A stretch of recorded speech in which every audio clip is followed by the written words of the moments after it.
Hi hello എല്ലാവർക്കും അഗീസ് ടോക്സിൻ്റെ പുതിയൊരു വീട്ടിലേക്ക് സ്വാഗതം. അപ്പോൾ ഞങ്ങൾ മൂന്നാളും കൂടി ഒന്ന് കറങ്ങാൻ പോവാണ്. അപ്പോൾ രാവിലെ ബ്രേക്ക്ഫാസ്റ്റൊക്കെ കഴിഞ്ഞ് ഇറങ്ങിയതാണ് കേട്ടോ.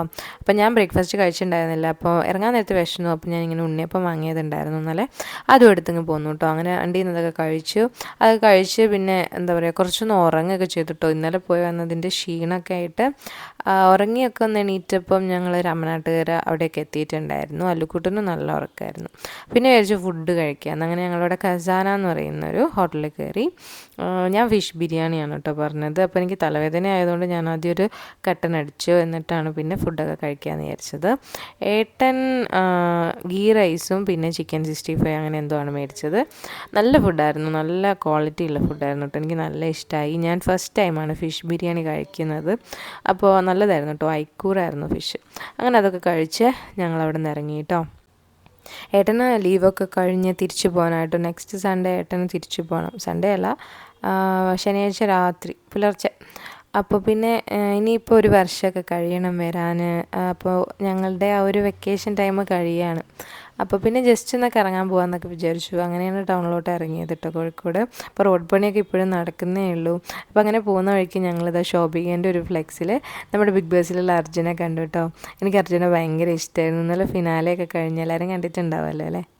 ഞാൻ ഭയങ്കര ബിഗ് ബോസ് അഡിക്റ്റാണ്, ഭയങ്കര ഇഷ്ടമാണ്. ഞാൻ എനിക്കൊന്ന് ഒരുവിധം എല്ലാ ഭാഷയിലുള്ളതും ഞാൻ കാണാറുണ്ട്. അപ്പോൾ നിങ്ങൾ ഇതുപോലെ ബിഗ് ബോസ് അഡിക്റ്റ് ആണെങ്കിലൊന്ന് കമൻറ്റ് ചെയ്യണേ. അങ്ങനെ ഞങ്ങളിത് ആ ഹൈലൈറ്റിലെത്തിയിട്ടോ. ഒന്ന് നല്ല ചൂടായിരുന്നു, മഴയൊക്കെ ഉണ്ടാവും എന്നൊക്കെ വിചാരിച്ചു. പക്ഷെ നല്ല ചൂടായിരുന്നു കേട്ടോ ഫുൾ ഡേ. ഒട്ടും മഴയൊന്നും പെയ്തില്ല. ചെറുതായിട്ടൊക്കെ ഒന്ന് തുള്ളി തുള്ളി ഇട്ടെന്നല്ലാതെ വലിയ മഴയൊന്നും തീരെ പെയ്തില്ല കേട്ടോ. അപ്പോൾ ഇന്ന് പെരുന്നാളിൻ്റെ തലേന്നൊക്കെ ആയതുകൊണ്ടായിരിക്കും നല്ല തിരക്കായിരുന്നു. എല്ലായിടത്തും ഭയങ്കര റഷായിരുന്നു കേട്ടോ. അങ്ങനെ ഞങ്ങൾ ഇവിടെ ലിഫ്റ്റിന് വേണ്ടിയിട്ട് വെയിറ്റ് ചെയ്യണേ. അലക്കുട്ടനായിട്ട് ഗെയിംസിൻ്റെയൊക്കെ അങ്ങോട്ട് പോകാമെന്നൊക്കെ വെച്ചു. പക്ഷേ അവൻ്റെ പ്രായത്തിലൊക്കെ ഉള്ളത് എല്ലാം ഒന്നും അവന് വലിയ താല്പര്യമില്ലാത്ത സംഭവങ്ങളായതുകൊണ്ട് പിന്നെ ഞങ്ങൾ വിചാരിച്ചു ഇതിനകത്ത് മറ്റേ സ്നോ ഫാൻറ്റസി ഉണ്ടല്ലോ, അപ്പോൾ അവിടെ പോകാമെന്ന് വിചാരിച്ചു. ഞങ്ങൾ ഇതുവരെ അവിടെ കയറിയിട്ടില്ല. ഞാനൊരു പ്രാവശ്യം തൃശ്ശൂർ ഡ്രീം വേൾഡിലോ അവിടെ എവിടെയോ ഒരു പ്രാവശ്യം ഞാൻ പോയിട്ടുണ്ട്, ഞാൻ പഠിപ്പിക്കുന്ന സമയത്ത്. അതെനിക്ക് ഭയങ്കര രസമായിട്ട് തോന്നി, -10 ഡിഗ്രിയിൽ. അപ്പോൾ അതുപോലത്തെ സംഭവമാണല്ലോ ഇവിടെ ഉള്ളത്. അപ്പോൾ പിന്നെ ഞങ്ങൾ ചോദിച്ചു അവിടെ പോകാമെന്ന് കേട്ടോ. അപ്പോൾ അത് എന്താ പറയുക, ഡൗൺ ഫ്ലോറിലാണ്. അവിടെ നിന്നും താഴോട്ടൊരു സംഭവത്തിലാണ് കേട്ടോ. അപ്പോൾ അതിൻ്റെതായൊരു പോളർ ബെയറും ഈ സ്നോ മാനൊക്കെ കണ്ടപ്പോൾ അല്ലുക്കുട്ടന് ഭയങ്കര ഇഷ്ടമായി. അപ്പോൾ അവനും ഭയങ്കര എക്സൈറ്റഡ് ആണ്. അങ്ങനെ ഞങ്ങളിതാ അങ്ങോട്ടേക്ക് പോകും. അങ്ങോട്ടേക്ക് മാത്രമായിട്ട് ഇങ്ങനെ ഒരു എസ്കലേറ്റർ ഉണ്ട് കേട്ടോ. എനിക്ക് പൊതുവേ ഇതിൽ കയറാൻ ഭയങ്കര പേടിയാണ്. പക്ഷേ ഇത് നിർബന്ധമായിട്ട് വരുമ്പോൾ നമുക്ക് കയറിയല്ലേ പറ്റുമോ. അപ്പോൾ അല്ലുക്കുട്ടന് ടിക്കറ്റ് ഇല്ലായിരുന്നു. എനിക്ക് ഏട്ടനും 530 രൂപയായിരുന്നു ടിക്കറ്റ് കേട്ടോ. അപ്പോൾ നമുക്ക് പിന്നെ ഇനി അവിടെ നിന്ന് ജാക്കറ്റും ആ ഒരു ബൂട്ട്സും സോക്സും ഗ്ലോ ഒക്കെ തരും. അങ്ങനെ അതൊക്കെ ഇടുകയാണ്. അപ്പോൾ ഇതൊക്കെ ഇടുന്നത് അല്ലുക്കുട്ടന് തീരെ ഇഷ്ടമായില്ല കേട്ടോ. അവൻ എന്താണെന്നൊന്നും ഒന്നും മനസ്സിലാവുന്നില്ലേ എന്താ സംഭവം എന്ന്. അപ്പം ഞങ്ങളതൊക്കെ കളക്ട് ചെയ്തത് ഓരോന്നൊക്കെ ആയിട്ട് ഇടുകയാണ്. ഇത് നമ്മൾ എന്താ പറയുക, ലിസ്റ്റിലില്ലാത്ത സംഭവമായിട്ട് അല്ലുക്കുട്ടൻ ഇന്ന് ഹാഫ് ഷോർട്സ് പോലത്തതായിരുന്നു ഇട്ടത്. അപ്പോൾ അവന് കാലൊക്കെ തണുക്കുമെന്നൊക്കെ ഞങ്ങൾക്കൊരു പേടി ഉണ്ടായിരുന്നു കേട്ടോ. പക്ഷെ അവൻ ശരിക്കും നല്ലോണം എൻജോയ് ചെയ്തു. ഇറങ്ങിയിട്ട് കുറച്ച് കോൾഡ് പോലെയൊക്കെ ഉണ്ടായിരുന്നു, കാരണം അത്രയും തണുപ്പല്ലായിരുന്നു. എന്നാലും നല്ല രസമായിരുന്നു കേട്ടോ, അടിപൊളിയായിരുന്നു. നമുക്ക് 1 hourൊക്കെയാണെന്ന് തോന്നുന്നു ടൈമുള്ളത്. എത്രത്തോളം നിൽക്കാൻ പറ്റുമെന്ന് അറിയില്ല, കാരണം ഞങ്ങൾ 1 hour ഒന്നും നിന്നിട്ടില്ല. കാരണം അല്ലുവിനിങ്ങനെ ആകെ ഒന്ന് ചുവന്ന് വന്നപ്പോൾ പിന്നെ ഞങ്ങളങ്ങ് പോന്നു. എന്നാലും ഒരു 1/4 മണിക്കൂറോളമൊക്കെ നിന്നിട്ടുണ്ടാവും കേട്ടോ. ശരിക്കും നല്ല രസമായിരുന്നു. ആ ഒരു സ്നോ റെയിൻ പോലെയും പിന്നെ കുറേ കുട്ടികളുടെ റൈഡ് സംഭവങ്ങൾ, അങ്ങനത്തെ കുറേ സംഭവങ്ങളുണ്ടായിരുന്നു. പിന്നെ ഇതുപോലെ പെൻഗ്വിന്, ബെയർ അങ്ങനെയൊക്കെ ഓരോരോ സ്റ്റാച്യൂസൊക്കെ ഉണ്ടായിരുന്നു. സ്ലൈഡ്സ് ഉണ്ടായിരുന്നു, ഊഞ്ഞാലുണ്ടായിരുന്നു, അങ്ങനെ കുറേ രസമായിരുന്നു. പിന്നെ ഇങ്ങനെ ഈ അതൊക്കെ വെച്ച് ഞങ്ങളൊക്കെ കളിച്ച് വാരി എറിഞ്ഞൊക്കെ കളിച്ചു. പിന്നെ നല്ല പാട്ടിട്ടിട്ടുണ്ടാവും കേട്ടോ. അപ്പോൾ അതിൻ്റെ ഡാൻസൊക്കെ കളിച്ച് നല്ല രസമായിരുന്നു കേട്ടോ. ശരിക്കും ഞങ്ങൾ എൻജോയ് ചെയ്തു. ആ ഒരു എന്താ പറയുക, ആ ഒരു ടിക്കറ്റിന് ഞങ്ങൾ നല്ലോണം മുതലാക്കിയിട്ടുണ്ട് കേട്ടോ. പിന്നെ ഇതിനകത്ത് ഇഗ്ലു ഒക്കെ ഉണ്ടാക്കി വെച്ചിട്ടുണ്ടായിരുന്നു, അതൊക്കെ രസമായിരുന്നു. അല്ലുക്കുട്ടൻ ശരിക്കും കളിച്ചു. അല്ലുക്കുട്ടൻ മാത്രമല്ല കേട്ടോ, ഏട്ടനും ഒക്കെ ഊഞ്ഞാലാടിയും സ്ലൈഡിലും ഒക്കെ നന്നായിട്ട് കളിച്ചിട്ടുണ്ടായിരുന്നു കേട്ടോ. നല്ല രസമുണ്ടായിരുന്നു.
ഇതിൻ്റെ മുകളിലൊരു കഫേ ഉണ്ട് കേട്ടോ, ഒരു കോഫി ബാർ പോലെ. അവിടെ നിന്ന് നമുക്ക് കോഫിയൊക്കെ കുടിക്കാം. പക്ഷേ അവിടെ ഇതിനകത്ത് റേഞ്ച് ഉണ്ടാവില്ല. അതുകൊണ്ട് നമുക്ക് എന്താ പറയുക, പൈസ കയ്യിലുണ്ടാവണം. പൈസ കൊടുത്തിട്ട് നമുക്ക് അവിടെ നിന്ന് കോഫിയൊക്കെ മേടിച്ച് കുടിക്കാം കേട്ടോ. ഞങ്ങൾ കുടിച്ചിട്ടൊന്നും ഉണ്ടായിരുന്നില്ല. പിന്നെ ഇതിനകത്ത് എന്താ പറയുക, ഞാൻ ഫോൺ യൂസ് ചെയ്യാൻ എനിക്ക് പേടിയായിരുന്നു. ഇനിയിപ്പോൾ ഇത്രയും തണുപ്പല്ലേ, -10 ഡിഗ്രി അല്ലേ, അപ്പോൾ ഇനി കേടുവരും അങ്ങനെയൊക്കെ ഒരു പേടി ഉണ്ടായിരുന്നു. പിന്നെ അങ്ങനെയൊന്നും ഇല്ലല്ലോ, ഇപ്പോൾ തണുത്ത പ്രദേശത്തൊക്കെ ആൾക്കാർ ഫോണൊക്കെ ഉപയോഗിക്കുന്നുണ്ടാവില്ലേ. അങ്ങനെ കഴിച്ചു, കുഴപ്പമൊന്നും ഉണ്ടായിരുന്നില്ല. പിന്നെ ഈ മഞ്ഞ് ഇങ്ങനെ ഇടയ്ക്കിടയ്ക്ക് ഇങ്ങനെ നമ്മൾ മേത്തൊക്കെ വീണ് കഴിഞ്ഞാൽ വെള്ളമാവും. അപ്പോൾ അതിൻ്റെ ഒരു ഇതൊക്കെ ഉണ്ടായിരുന്നു. അങ്ങനെ അവിടെ നിന്ന് ഞങ്ങൾ ഇറങ്ങി കേട്ടോ. അതിൽക്കുട്ടൻ്റെ മുഖം കണ്ടു ചുവന്നിരിക്കുന്നത്. അങ്ങനെ അതൊക്കെ അവിടെ ഊരി കൊടുത്തിട്ട് ഞങ്ങൾ നേരെ സ്റ്റാർബക്സിലോട്ട് പോയിട്ടോ. എന്തെങ്കിലും ചൂടായിട്ട് കോഫിയൊക്കെ കുടിക്കാമെന്ന് പറഞ്ഞാൽ കയറിയത്. പക്ഷേ ഞാൻ കോഫിയൊന്നും കുടിച്ചില്ല കേട്ടോ. അപ്പോൾ കരഞ്ഞ് നിലവിളിച്ച അല്ലുവിന് അവരവിടെ നിന്ന് ഇങ്ങനെ കോംപ്ലിമെൻ്ററി ആയിട്ട് ഈ ഒരു സോഫ്റ്റ് കൊടുത്തു കേട്ടോ. വലിയ രസമൊന്നും ഉണ്ടായിരുന്നില്ല. പിന്നെ അവനെന്തായി ഒരു ഡബിൾ ചോക്കോ ചിപ്സിൻ്റെ ഒരു കുക്കി മേടിച്ചിട്ടുണ്ടായിരുന്നു. പിന്നെ ഫാദേഴ്സ് ഡേൻ്റെ ബോർഡൊക്കെ അവരിങ്ങനെ വെച്ചിട്ടുണ്ടായിരുന്നു. നല്ല ഭംഗിയുണ്ടായിരുന്നു കാണാൻ. പിന്നെ ഞാനൊരു കോൾഡ് കോഫിയാണ് പറഞ്ഞത്, ഏട്ടനൊരു ഹോട്ട് ചോക്ലേറ്റും പിന്നെ ഒരു റാപ്പും പറഞ്ഞിട്ടുണ്ടായിരുന്നു. അങ്ങനെ ഞങ്ങളതൊക്കെ കഴിച്ചു. അത് സോഫ്റ്റി ആണോ എന്ന് എനിക്ക് ഡൗട്ടുണ്ട്. എനിക്ക് തോന്നുന്നു ചിലപ്പോൾ അവർ വിപ്പിംഗ് ക്രീമായിരിക്കും കുറച്ച് സോസൊക്കെ ആക്കിയിട്ട് കുട്ടികളെ പഠിക്കാൻ വേണ്ടി കൊടുത്തതായിരിക്കും. അല്ലാതെ ഇപ്പോൾ അവർ കോംപ്ലിമെൻ്റായിട്ട് അങ്ങനെ തരുമെന്നൊന്നും എനിക്ക് തോന്നുന്നില്ല. എന്തായാലും ഞങ്ങളത് കഴിച്ച്. അല്ലുകൂടെ സോഫ്റ്റി കഴിച്ചില്ല, തണുപ്പായതുകൊണ്ട് അവന് കൊടുത്തില്ല. ഏട്ടൻ ഇത് കഴിച്ച് നോക്കിയിട്ട് വലിയ രസമല്ലായിരുന്നു. ഇപ്പോൾ ഞാൻ കഴിച്ച് നോക്കുമ്പോഴും എന്തോ ഒരു ടേസ്റ്റ് ആയിരുന്നു കേട്ടോ. ഞങ്ങൾ പിന്നെ അതവിടെ വെച്ചിട്ട് പോന്നു. അങ്ങനെ അവിടെ നിന്ന് ഇറങ്ങി ഞങ്ങളിങ്ങനെ പോകുമ്പോൾ എന്തായ ഒരു ആംഗ്രി ബേർഡിൻ്റെ ബ്ലാക്ക് കളർ ഒരു ബേർഡിനെ കണ്ടിട്ടോ. പല്ലുക്കുട്ടൻ ആദ്യം അതിങ്ങനെ പേടിച്ച് ബാക്കിലോട്ട് നിന്ന്. അത് കഴിഞ്ഞിട്ട് പിന്നെ അതിൻ്റെ അടുത്തോട്ട് പോയി പിന്നെ അതിന് കുറേ അടിയൊക്കെ കൊടുത്തു കേട്ടോ. അങ്ങനെ അവിടെ നിന്ന് ഇറങ്ങി ഞങ്ങൾ പിന്നെ നെസ്റ്റോ പോയി എന്തെങ്കിലുമൊക്കെ ഓഫറൊക്കെ ഉണ്ടോ എന്ന് നോക്കാൻ വേണ്ടിയിട്ട് പോയി. ഞങ്ങൾ ഈ ഒരു ഡോണറ്റ് പിന്നെ ഈ ഒരു ക്രീം ബണ്ണ് അങ്ങനെ കുറച്ച് സംഭവങ്ങൾ, സോപ്പ് പൊടി അങ്ങനെയൊക്കെ കുറച്ച് സാധനങ്ങളൊക്കെ മേടിച്ച് ഞങ്ങൾ അവിടെ നിന്ന് പോന്നു കേട്ടോ. ഇനി നമുക്ക് അവനൊരു പാണ്ടേനെയൊക്കെ എടുത്തിട്ടുണ്ടായിരുന്നു കേട്ടോ ബിൽഡിങ്ങിൻ്റെ അവിടെ നിന്ന്. അപ്പോൾ ഞങ്ങളിങ്ങനെ പോകുന്ന വഴിക്ക് നമ്മുടെ തളി ക്ഷേത്രം കണ്ടിട്ടുണ്ടായിരുന്നു. അപ്പോൾ അവിടെ കൂടിയാണ് പോയത്. ഇനിയിപ്പോൾ നമ്മൾ ഇറങ്ങിയപ്പോൾ അത്യാവശ്യം നന്നായിട്ട് വൈകുന്നേരം ആയിട്ടുണ്ടായിരുന്നു. അപ്പോൾ നമ്മൾ വിചാരിച്ചു ബീച്ചിൽ പോകാമെന്ന് വിചാരിച്ചു. കുറേ ആയി ബീച്ചിൽ പോയിട്ട്.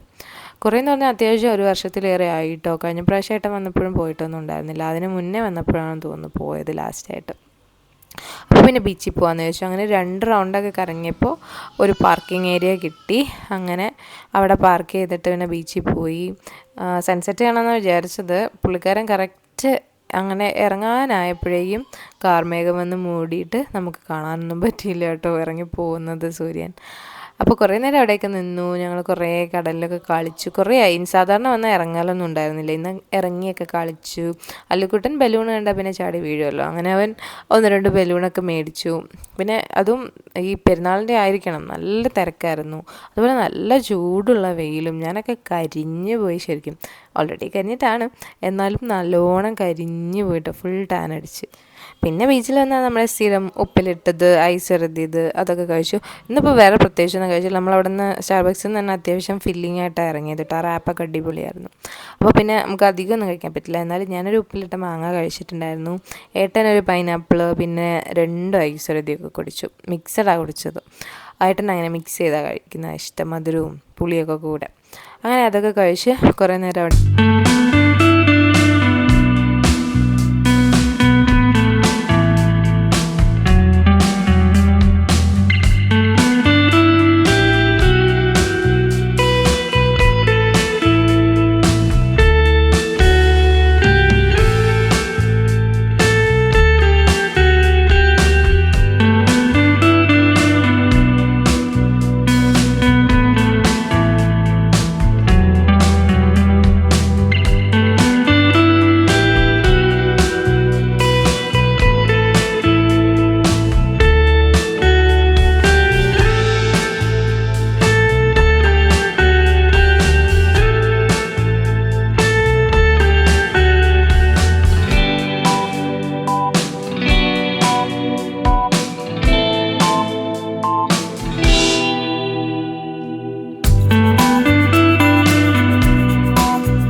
തങ്കത്തിങ്കൾ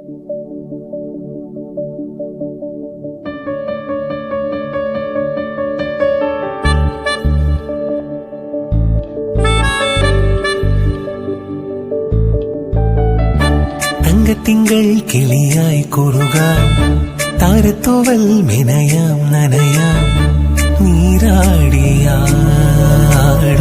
നിറസന്ധ്യയിൽ തങ്കത്തിങ്കൾ കിളിയായി കുറുകാം താരത്തൂവൽ മെനയാം നനയാം നീരാടിയാടും നിറസന്ധ്യയിൽ. അങ്ങനെ അവിടെ നിന്ന് പിന്നെ നമുക്കൊന്ന് ഫ്രഷാണെന്ന് മൊത്തം ഉപ്പ് വെള്ളവും മണലും അങ്ങനെയൊക്കെ ആയിരുന്നു. അങ്ങനെ ഞങ്ങൾ ഗോകുലമാൾ പോയിട്ടോ പോകുന്ന വഴിക്ക് അവിടെ പോയിട്ട് പിന്നെ ഞങ്ങളൊന്ന് ഫ്രഷൊക്കെ ആയി. ആകെ അലുകുട്ടനെ കുടുപ്പൊക്കെ മാറ്റിച്ച് അലുകുട്ടനെ വണ്ടിയിൽ നിന്ന് തന്നെ മാറ്റിച്ചായിരുന്നു കേട്ടോ. അപ്പോൾ അങ്ങനെയൊക്കെ അവിടെ മൈലാഞ്ചി ഇടുന്നുണ്ട് കേട്ടോ. എനിക്ക് നല്ല ആഗ്രഹം ഉണ്ടായിരുന്നു മൈലാഞ്ചി ഇടാൻ. പക്ഷേ ഇവിടെ നിന്ന് ഇത്രയും ദൂരം ഇട്ടുകൊണ്ട് പോകണ്ടേ, അലുകുട്ടനെ വെച്ചിട്ട് നടക്കൂലല്ലോ, വണ്ടിയിലിരിക്കണ്ടേ, അതുകൊണ്ട് പിന്നെ വേണ്ടാന്ന് വെച്ചു. അങ്ങനെ അവിടെ നിന്ന് ഒക്കെ കഴിഞ്ഞ് ഇറങ്ങി. ഇനി നമുക്ക് എവിടെയെങ്കിലും ഫുഡ് കഴിക്കണമെന്നും പറഞ്ഞ് നോക്കി കോഴിക്കോട് നിന്ന് ഞങ്ങൾ പെരിന്തൽമണ്ണ വരെ എത്തി. ഇവിടെ നിന്ന് ഞങ്ങൾ തട്ടുകട നോക്കിയാണ് പോയത്, പക്ഷെ തട്ടുകടയൊന്നും കിട്ടിയില്ല. നമ്മുടെ സ്ഥിരം തട്ടുകടയാണ്, തുറന്നുമില്ല. പിന്നെ അവിടെ നിന്ന് നേരെ ജാംജൂമിൽ വന്ന് നമുക്ക് കുറച്ച് സാധനങ്ങളൊക്കെ നാളത്തേക്ക് വാങ്ങാനുണ്ടായിരുന്നു. നാളെ പെരുന്നാളല്ലേ, അപ്പോൾ ഒരു നെയ്ച്ചോറൊക്കെ ഉണ്ടാക്കാമെന്ന് വിചാരിച്ച് അതിനുള്ള സംഭവങ്ങളൊക്കെ മേടിച്ച് നമ്മൾ ഷോപ്പിൽ വന്നു നമ്മൾ ഫുഡ് കഴിച്ചോ നോക്കാൻ. അപ്പോൾ അമ്മയ്ക്ക് തിരക്കായെന്ന് വരാൻ പറ്റുന്നില്ല അറിഞ്ഞു. അങ്ങനെ ഞങ്ങൾ പിന്നെ നേരെ ബാരിസ്റ്റേ പോയി. അവിടെ നിന്ന് പിന്നെ നമ്മൾ ഫുഡ് കഴിക്കാമെന്ന് വെച്ചു. രാത്രി കേട്ടോ 11 മണിയായിട്ടുണ്ടായിരുന്നു. അപ്പോൾ ഞങ്ങളൊരു കുഞ്ഞ് സൂപ്പ് തുടങ്ങി ഹോട്ട് ആൻഡ് സോറിൽ. അത് കഴിഞ്ഞിട്ട് ഞാൻ പിന്നെ മജ്ബൂസ് റൈസും പിന്നെ അൽഫാമായിരുന്നു പറഞ്ഞത്. ഏട്ടൻ പൊറോട്ടയും പിന്നെ പെപ്പർ ബീഫും അങ്ങനെ എന്തൊക്കെയായിരുന്നു. നല്ല ഫുഡായിരുന്നു കേട്ടോ. ഞങ്ങളതൊക്കെ കഴിച്ച് അച്ചുവിന് ഞങ്ങളൊരു ഷവായ പാഴ്സൽ മേടിച്ച് ഞങ്ങളവിടെ നിന്ന് പോന്നു. അപ്പോൾ പോകുന്ന വഴിക്ക് ജംജുവിന് ഫ്രണ്ടിൽ പെരുന്നാളിൻ്റെ പരിപാടിയല്ല, ഒരു പടക്കം പൊട്ടിക്കുന്നുണ്ടായിരുന്നു കേട്ടോ. അപ്പോൾ അതിൻ്റെ ഒരു ചെറിയ ബ്ലോക്കും കാര്യങ്ങളൊക്കെ ഉണ്ടായിരുന്നു. അങ്ങനെ അവിടെ നിന്ന് ഇറങ്ങി ഞാൻ ഇവിടെ ഒരു ഫാൻസി ഉണ്ട് മില്ലർ എന്ന് പറഞ്ഞാൽ, അവിടെ പോയിട്ട് എനിക്കൊരു സ്റ്റെൻസിൽ വാങ്ങണമായിരുന്നു മൈലാഞ്ചി ഇടാൻ. അതും മേടിച്ച് പിന്നെ പാലും തേരും കിട്ടിയിട്ടുണ്ടായിരുന്നില്ല, അപ്പോൾ അതും ചങ്ങാതിയിൽ നിന്ന് മേടിച്ച് ഞങ്ങൾ വീട്ടിൽ പോയി. അപ്പോൾ അത്രയേ ഉള്ളൂ. അടുത്ത ദിവസം വേറെ വീഡിയോ ആയിട്ട് കാണാം. ബൈ.